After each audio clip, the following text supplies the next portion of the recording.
Welcome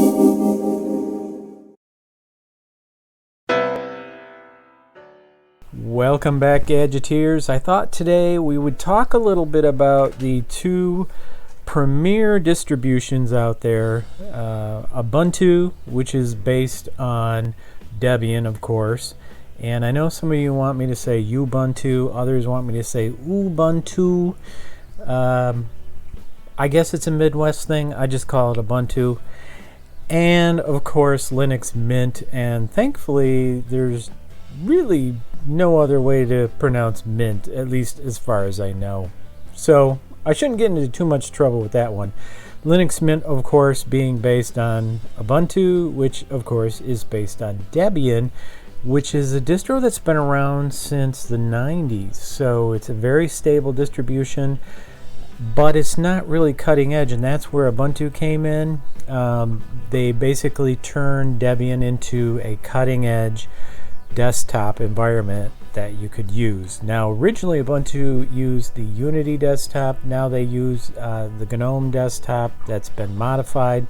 It basically looks like what Unity was. I can understand why Ubuntu decided to end its Unity and go with GNOME, because it's easier. You don't have to have as much support. You don't have to have the development teams. You don't have to keep up with all the different applications, kernel, everything. So it was just made sense to me. The thing is, I wanted to take a look at these because they are considered the premier distributions of Linux, meaning that they are the top Linux distributions that are most likely to be installed by somebody who's looking at Linux or who's used Linux in the past. The problem is, and there are many problems, the problem is there are still problems. And if Ubuntu, for example, is number one, I feel there is no acceptance for any problems on Ubuntu. So I realize that people say, yeah, but there's problems all the time with Windows, so that's not fair of you to say. Well, Windows isn't in a position where they're trying to take market share away from another operating system, unless you want to consider Mac OS. So Windows has less to worry about. I've heard that they're on 1 billion computers at this point. They're 95% of the OS market. They have a little less to worry about. Ubuntu, on the other hand, and Linux in general, needs to show the capabilities of the operating system. And you can't do that if you start out with problems. So I installed both Ubuntu and Mint in a virtual machine. So these two premier versions, I should say distributions, should be able to install without any problems, run software without any problems, not require me to go to the command line, and simply function. I will admit that I haven't done a whole bunch of testing on both of them, but I pretty much saw enough of what I needed to know. So here we have VirtualBox, pretty much the top open source virtualization platform. Some might say QEMU, some might say Boxes. I'm not going to disagree, those are also good ones. So we could include those ones. The problem is, I don't think it would matter which virtualization platform we're using. Basically, these problems would come up in either one. So they're not a problem of the virtualization platform, although they should be well supported in the virtualization platform, and the OSs should be well supported. Well, let me say, the virtualization should be well supported by the operating systems, the guest operating systems. And I really didn't get that impression. So let's talk about the good first. The installer for both Ubuntu and Cinnamon are nearly identical. I didn't really see much of a difference Both seem to go very well. There are no errors during the installation. There might have been a few things that was a little bit confusing. One of the cool things I like about Ubuntu is it allows you to decide if you want to do updates at the time of the installation, which, like they say, can save you a lot of time. Now, I wanted to get Ubuntu installed ASAP, and I didn't want to wait for the updates to have to download and then process the updates. So I decided not to do that. But the other thing is you can automatically agree to install third-party licensed software, and you can do the same thing in Mint, but you cannot do the updates, I don't believe, in Mint. So you can install the third-party packages that you might need to play MP3s or videos or whatever. So that's the same as Ubuntu, and it's nice. I like that. Mint, you would have to do updates after the fact.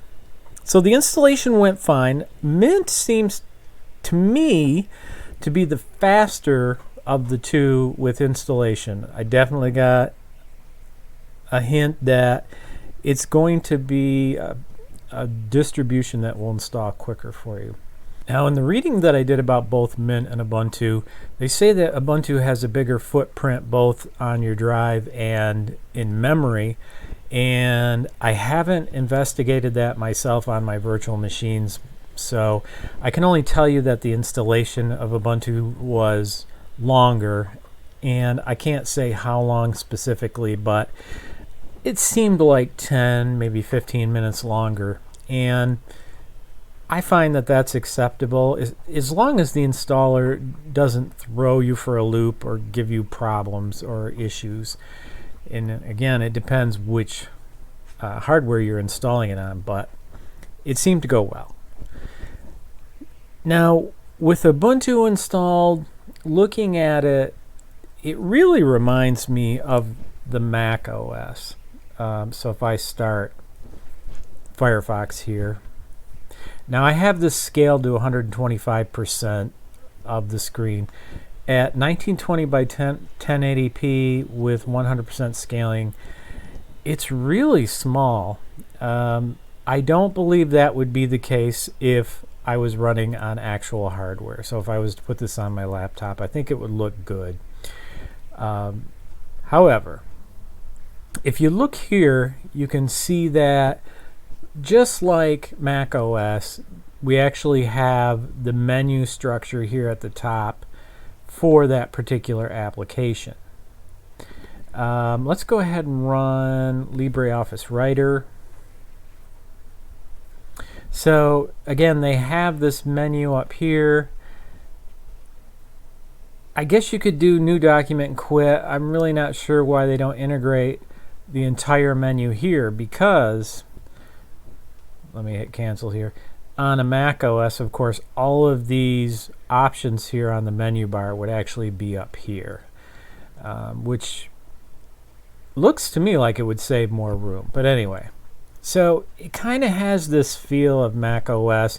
It has the icons along the side that you can click on, and these are probably the most commonly used applications, and I'll probably cut into some software of me installing applications and doing some different things in Ubuntu and in Mint.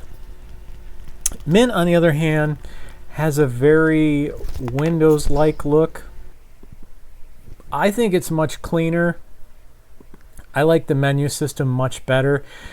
It definitely kind of reminds me of Windows XP, and many people are going to be coming from Windows XP and Windows 7. So if they haven't gone to Windows 10 and they're thinking about Linux, this menu system here is actually very nice and something that will seem familiar to them. But there's little things.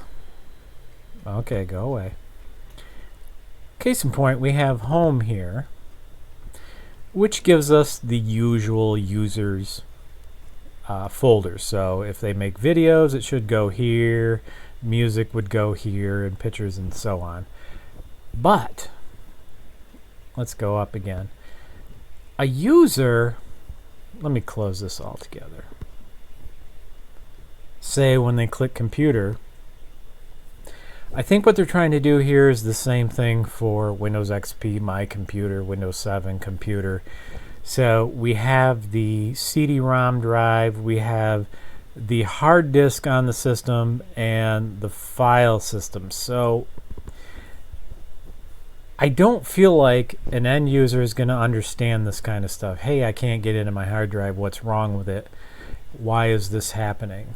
And I'm saying a Windows user or a novice Linux user. I'm not saying somebody more advanced.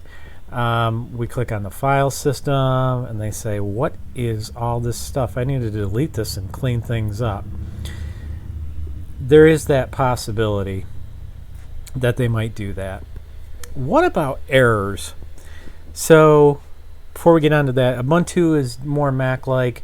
Mint looks more like Windows, and I think it's more polished and attractive. I think the Cinnamon desktop environment looks much better than the modified GNOME desktop environment on Ubuntu, but it's really all your opinion, not mine. But I probably would prefer running Mint.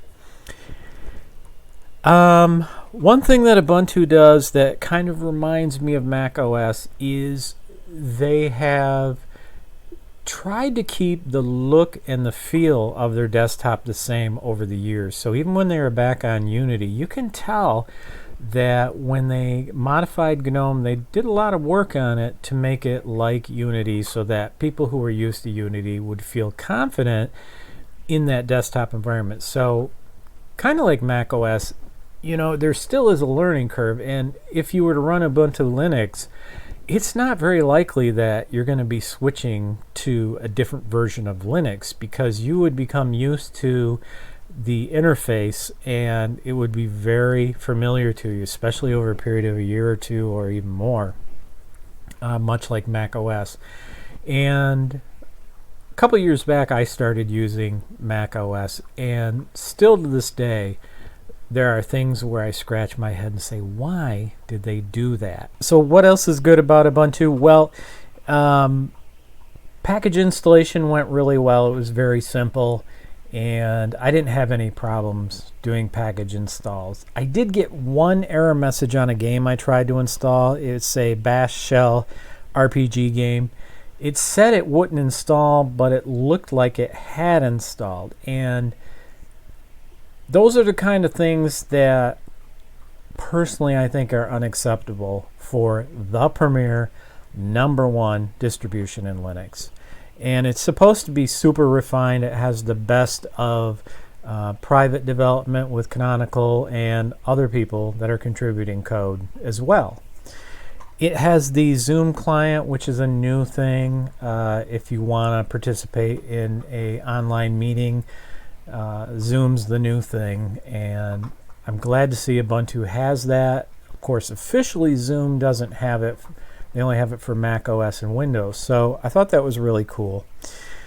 The cool thing about Mint is I wanted to install the VirtualBox drivers, and in order to do that on the guest operating system, so in Mint, I have to have certain packages installed that allow me to install the drivers, say for video.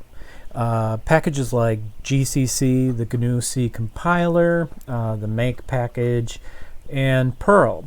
Well, on Ubuntu, they weren't installed with the default package install. So you've got there's two options, I forget what they are, standard installation and normal, or minimal. And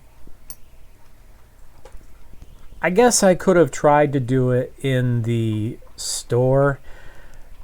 I think it probably would have been in the store. The stores, the software stores were very slow. A little bit faster on Mint, much slower on Ubuntu.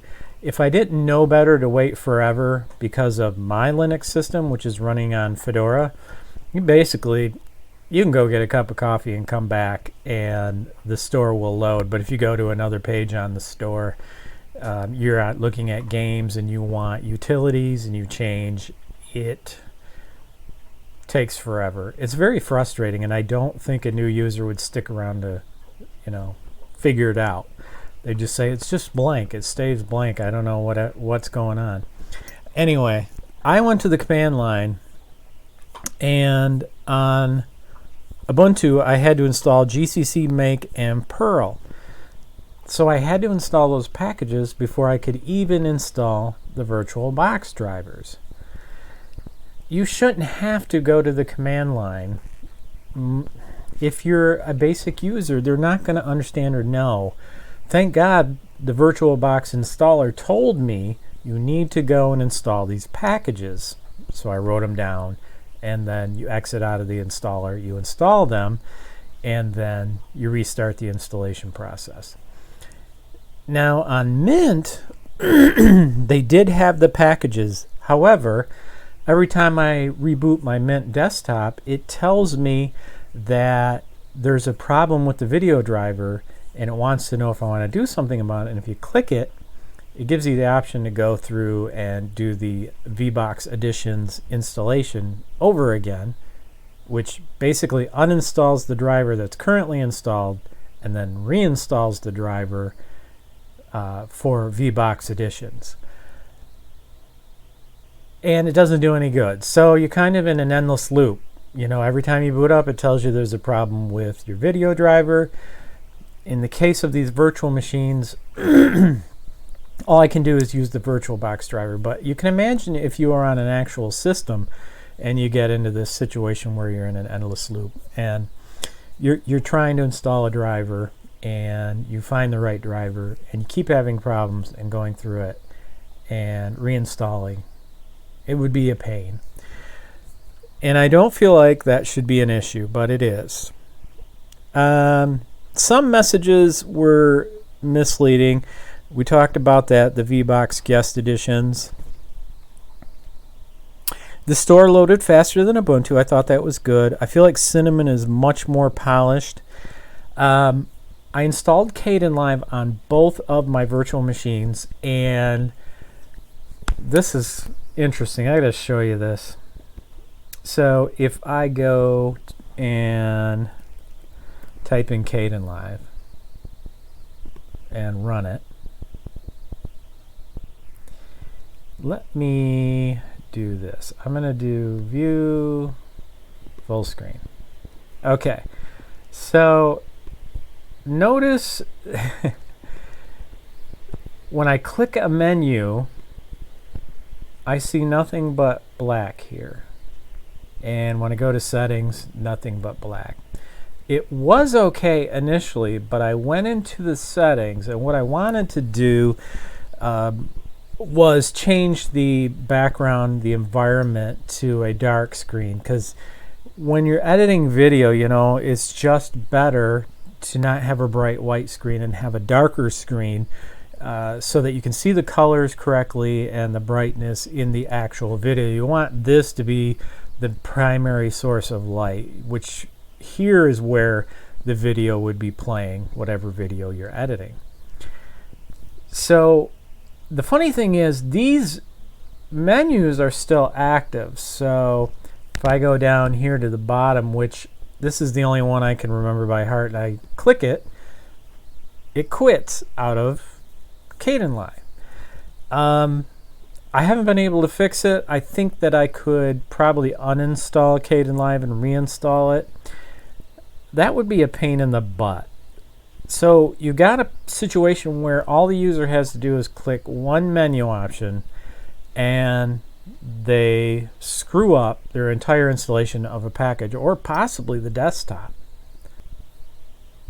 I kind of like this splash screen for Ubuntu. It's beautiful. You can see in the background, and this is a new thing with GNOME. You see your wallpaper, and it's kind of out of focus. So that's pretty cool. Anyway, on Mint, when I installed Kdenlive, it properly told me that there was 10 or 20 packages that also would need to be installed in order for Kdenlive to work. Fantastic. And this is all in the GUI. So I install Kdenlive, it installs all the necessary packages, it gets done doing the installation, and it tells me you need the Freeor plugins and VLC. Until you install those, a significant portion of Kdenlive will not function correctly.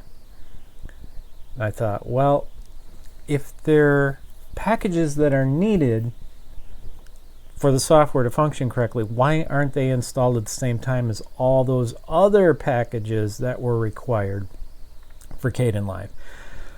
So I'm not so sure I would have found, well, VLC I would have found, but the FreeOR plugins, I don't know if I would have found that in the software store, the GUI. So again, I went in the command line, did an apt-get install FreeOR-plugins and VLC.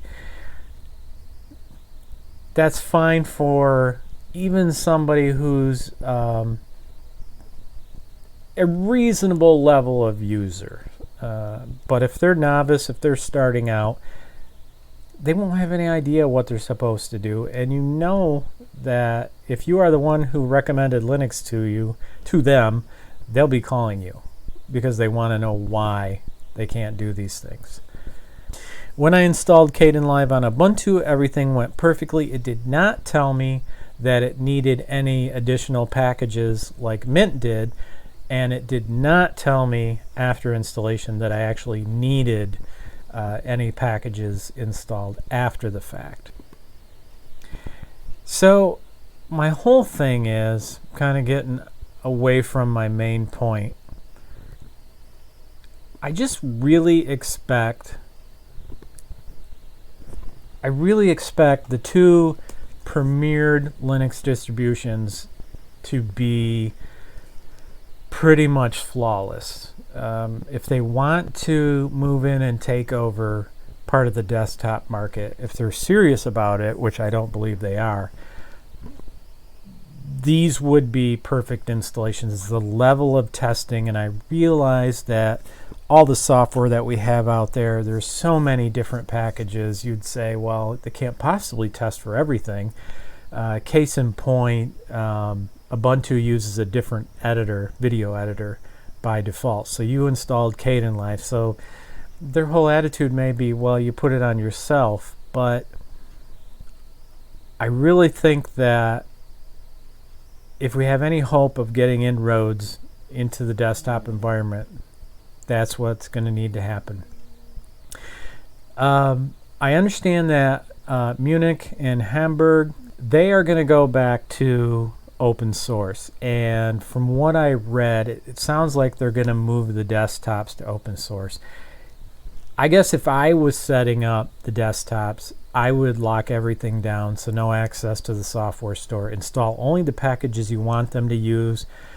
If you can, lock down the settings of all of the packages so they can't, say, go into settings and change the environment or the look or something like that and mess things up. Don't let them change the screen size, pretty much nothing. And we did that years back with Windows. We started with Windows NT, and we used some of the tools that were available and completely locked down the system. The only thing they could do is save a file to the temp directory, and it was erased every time it rebooted. So actually they couldn't save a file there. The user couldn't, an application could. It's kind of, I think, what would need to happen for these systems. Because if you allow them to install any package, I think that they'll start running into problems and they'll be asking questions. I guess the bottom line is, if we as Linux users are expecting the world to move to Linux, and I don't think we really are, but it would be interesting to see more people on Linux, because the concept of free and open source is actually important, because it's the free part means that the software you're using, technically speaking, shouldn't be intruding on your personal life. It's for you, and you can still look at the source code, well, if you want to. Many people do. And the organizations that build these distributions for us have basically our best interest in mind instead of a company's best interest and a bottom line. That's one of the big reasons why I don't like to use Microsoft anymore, especially Windows 10. You know, once they went to this model of, hey, we'll give it to you for free, and they're not necessarily selling you the hardware like Apple is. With Apple, you could argue, well, I get all this cool software, but that's because I bought a very expensive laptop or desktop system or whatever. So they don't necessarily share your information as much as Microsoft does, but they don't say that, do they? So they very well could be. With Linux, you really get to choose what you're going to share, and usually the only thing that during the installation that they want to share is any of the errors that you may have, error logs and so on. That's the most important thing about the open source movement, is your freedom, your privacy, and those things that should concern you, but for many people they don't. A lot of people say, well, if you're on the internet, there is no privacy. And to some extent I agree, but that doesn't mean if one company has access to my information, I should go ahead and give all the companies access to my information. It's something that you really have to think about. And if you have thought about switching to Linux and you haven't done it yet because you're afraid of what it'll look like or how it'll work, as before, I recommend doing a dual boot system or installing Linux on a separate portable hard drive. That way you can get to know it, but you can still go back to Windows if you need it. All of my systems are dual boot, so I can go back to Windows if necessary.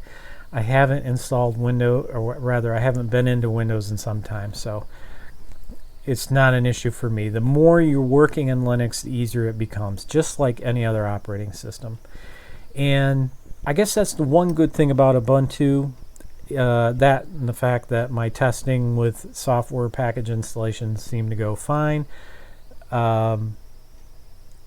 Everything seemed to work correctly, and the desktop doesn't change that much. So that's my 2 cents. Sorry about the diatribe, but I really feel like, and I feel the same thing with Fedora. We got to get out there and we got to have a polished product, and not just the operating system and desktop environment. It also has to be the packages. And if they're premier packages, so if you're the #1 video editor, if you're the #1 Office application, one of the things I went into the Office application and it only had, I looked at templates, like 5 templates, and one of them was this skimpy, ridiculous template that I looked at, and it was a resume. The resume dates on there were from like 2013, so it was pretty clear to me that was created 7 years ago, and it looked like garbage. If somebody used that resume to go get a job, they wouldn't get the job.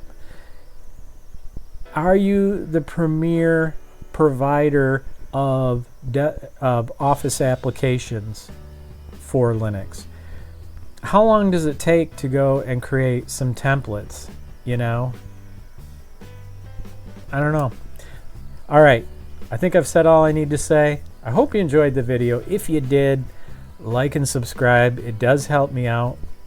Leave a comment below. Tell me how stupid I am, because that also helps me out, believe it or not. And if you dislike it, that helps me out too.